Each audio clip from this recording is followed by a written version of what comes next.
नमस्कार, स्वागत है आपका दिशा एकेडमी वाईएलएस पर। तो आज हम देखेंगे कि यानी कि सब आधारभूत समानुपातिकता प्रमेय का जो विलोम है उसको आज हम पढ़ेंगे। ठीक है, तो यहाँ पर हम देखेंगे कि इससे पहले जो हमने पढ़े थे वो क्या पढ़ा था। हमने थेल्स प्रमेय पढ़ी थी।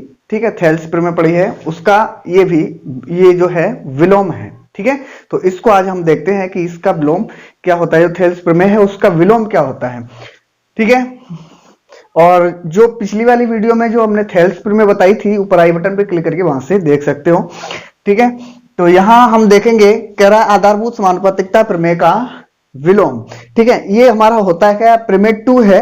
ठीक है, यदि एक रेखा किसी त्रिभुज की दो भुजाओं को एक ही अनुपात में विभाजित करे तो वह तीसरी भुजा के समांतर होती है, ये कह रहा है। ठीक है, कह रहा है कि यदि एक भुजा या फिर एक रेखा किसी त्रिभुज की भुजाओं यानी दो भुजाओं को एक ही अनुपात में विभाजित करे तो वह तीसरी भुजा के समांतर होती है। ठीक है, चलिए तो फिर यहां पर हम एक चित्र बनाते हैं। चलिए एक चित्र बनाएंगे।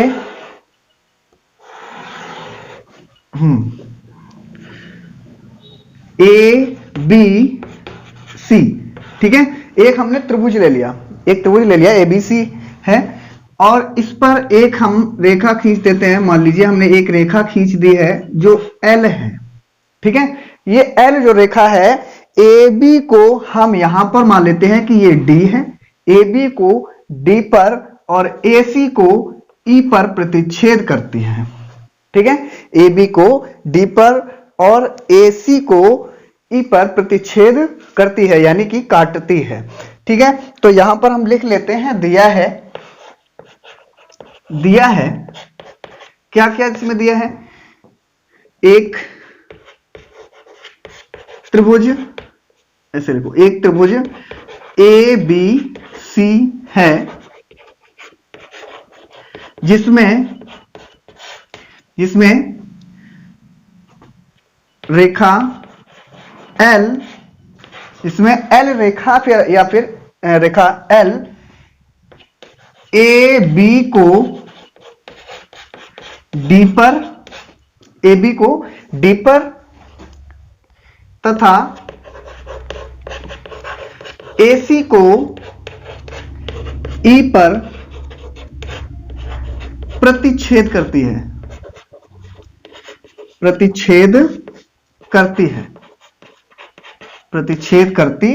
है। ठीक है, ए बी को डी पर और ए सी को ई पर जो एल रेखा है वो प्रतिच्छेद कर रही है। ठीक है, चलिए तो अब हम देखेंगे करती है। चलिए ठीक है, अब यहां देखिए, सिद्ध करना है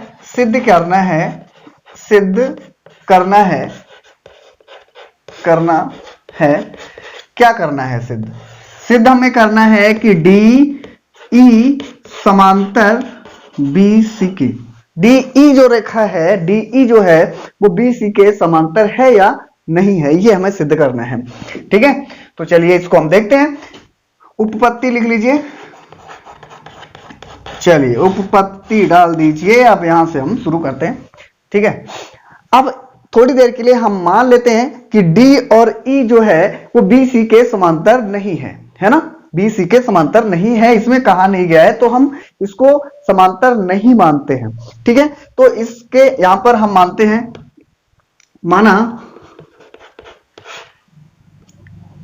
माना डी ई बी, एक minute, D E B C के समांतर नहीं है। ठीक है, नहीं है। ठीक है, ये हमने मान लिया कि डी ई है, डी ई रेखा जो है बी सी के समांतर नहीं है, ये हमने मान लिया है। ठीक है, अब तो जब ये समांतर नहीं है तो इसके समांतर कोई रेखा होनी चाहिए। ठीक है, जब ये इसके समांतर रेखा होगी तभी हमें इसको विभाजित करने में आसानी होगी। तो हम मान लेते हैं कि एक रेखा हमने एक ये ले ली। ठीक है, ये F ले लिया, एक बिंदु ले लिया F, एक रेखा हमने रचना कर ली है, इसमें क्या की है, डी और एफ एक रेखा ले ली जो बी और सी के समांतर है। ये हम मानते हैं कि बी जो डी ई रेखा है वो बी सी के समांतर है। ठीक है, तो इतना हमने मान लिया। नहीं है तब एक रेखा डी एफ खींची, ठीक है, जो एक मिनट खींची जो BC के समांतर है, समांतर है। ठीक है, यानी कि इसके समांतर एक रेखा होनी ही चाहिए। ठीक है, तो यहां पर अब हम देखते हैं जो BC के समांतर है। चलिए, तो हम चलेंगे BPT से। ठीक है, बेसिक प्रोपोर्शनैलिटी थ्योरम। ठीक है, BPT से। और हाँ, इसमें एक चीज और दी है, इसमें दी गई थी, एक मिनट, दिया था, हाँ इसमें दिया था कि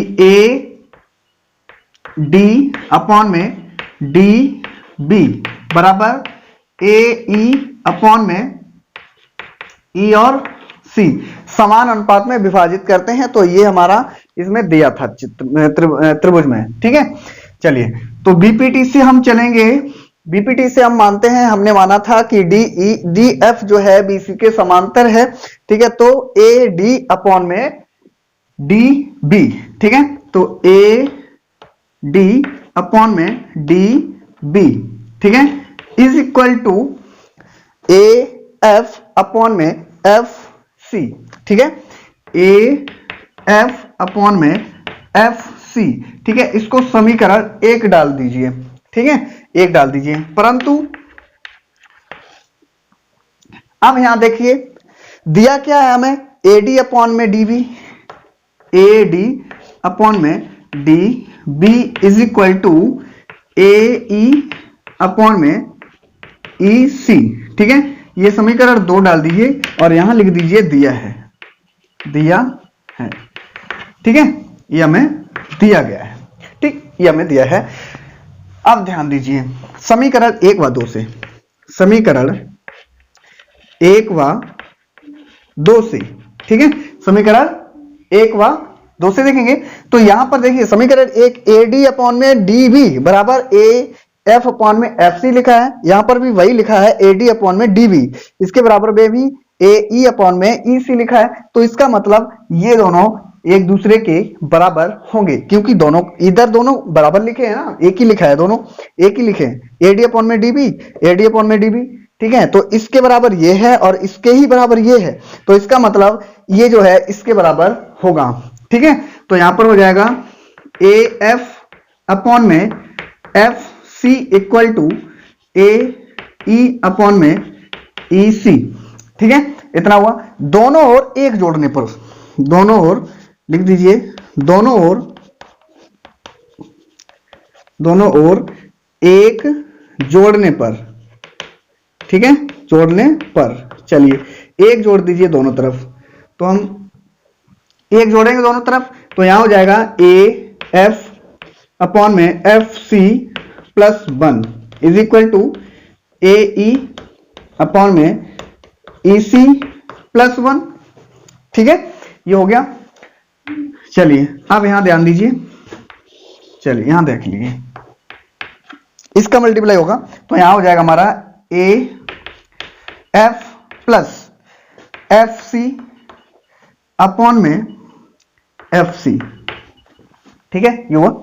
इसका करेंगे तो यहां is equal to AE plus EC। ठीक है, EC अपॉन में EC। ठीक है, ये हो गया। अब यहां ध्यान दीजिए, देखो AF और FC, AF और FC, ठीक है, किसके बराबर है, A और C के बराबर है हमारा। ठीक है, तो यहां पर A और C के बराबर हो गया, नीचे वैसा ही रहने दो FC, right, is equal to हमारा AE अपॉन में EC, AE अपॉन में E और C किसके बराबर है हमारा, A और C के ही बराबर है। तो यहां पर AC अपॉन में E और C। अब यहां ध्यान दीजिए कि AC और AC कैंसिल हो जाएगा और यहां हमारा आ जाएगा कि F C is equal to E C, बराबर हो गया ना, बराबर हो गया। तो यहां पर हम लिखेंगे यह तभी संभव है जब एफ और ई, ठीक है, समपाती हो, समपाती हो, ठीक है। समपाती का मतलब जानते हो ना, समपाती क्या होता है?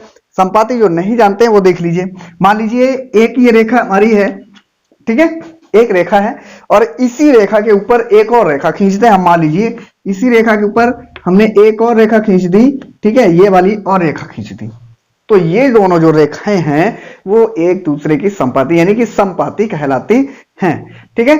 तो यानी कि ये हमारी कैसे हो गई? समपाती हो गई, ठीक है। चलिए, तो जब ये कैसे हो? समपाती हो, एफ और ई जो है समपाती हो, यानी कि एफ और ई एक दूसरे के ऊपर हो, तभी ये संभव हो सकता है। तो यहां हमारा होगा डी ई समांतर हो जाएगा बी सी के, ठीक है, क्योंकि यहां लिख सकते हैं हम कि F C is equal to E और सी है, ठीक है। बस यही हमें सिद्ध करना था, डीई और बीसी, डीई बीसी, ठीक है, यही हमें सिद्ध करना था। चलिए, तो आगे अब हम इनसे रिलेटेड जो भी क्वेश्चन हैं वो देखेंगे कि किस तरह से इनके क्वेश्चनों को हम सिद्ध कर सकते हैं, ठीक है। तो आज के लिए हम इतना ही रखेंगे इसमें, ठीक। और ये वीडियो कैसी लगी है, ठीक है, कमेंट सेक्शन में जरूर बताना है। अच्छी लगी है तो लाइक कर दीजिए और यानी कि चैनल को सब्सक्राइब कर लीजिए, बेल आइकन को प्रेस कर दीजिए, जिससे आने वाले वीडियो का नोटिफिकेशन जो है आपके पास सबसे पहले पहुंच जाए, ठीक है। तो आज के लिए बस हम इतना ही रखते हैं। जय हिंद, जय भारत।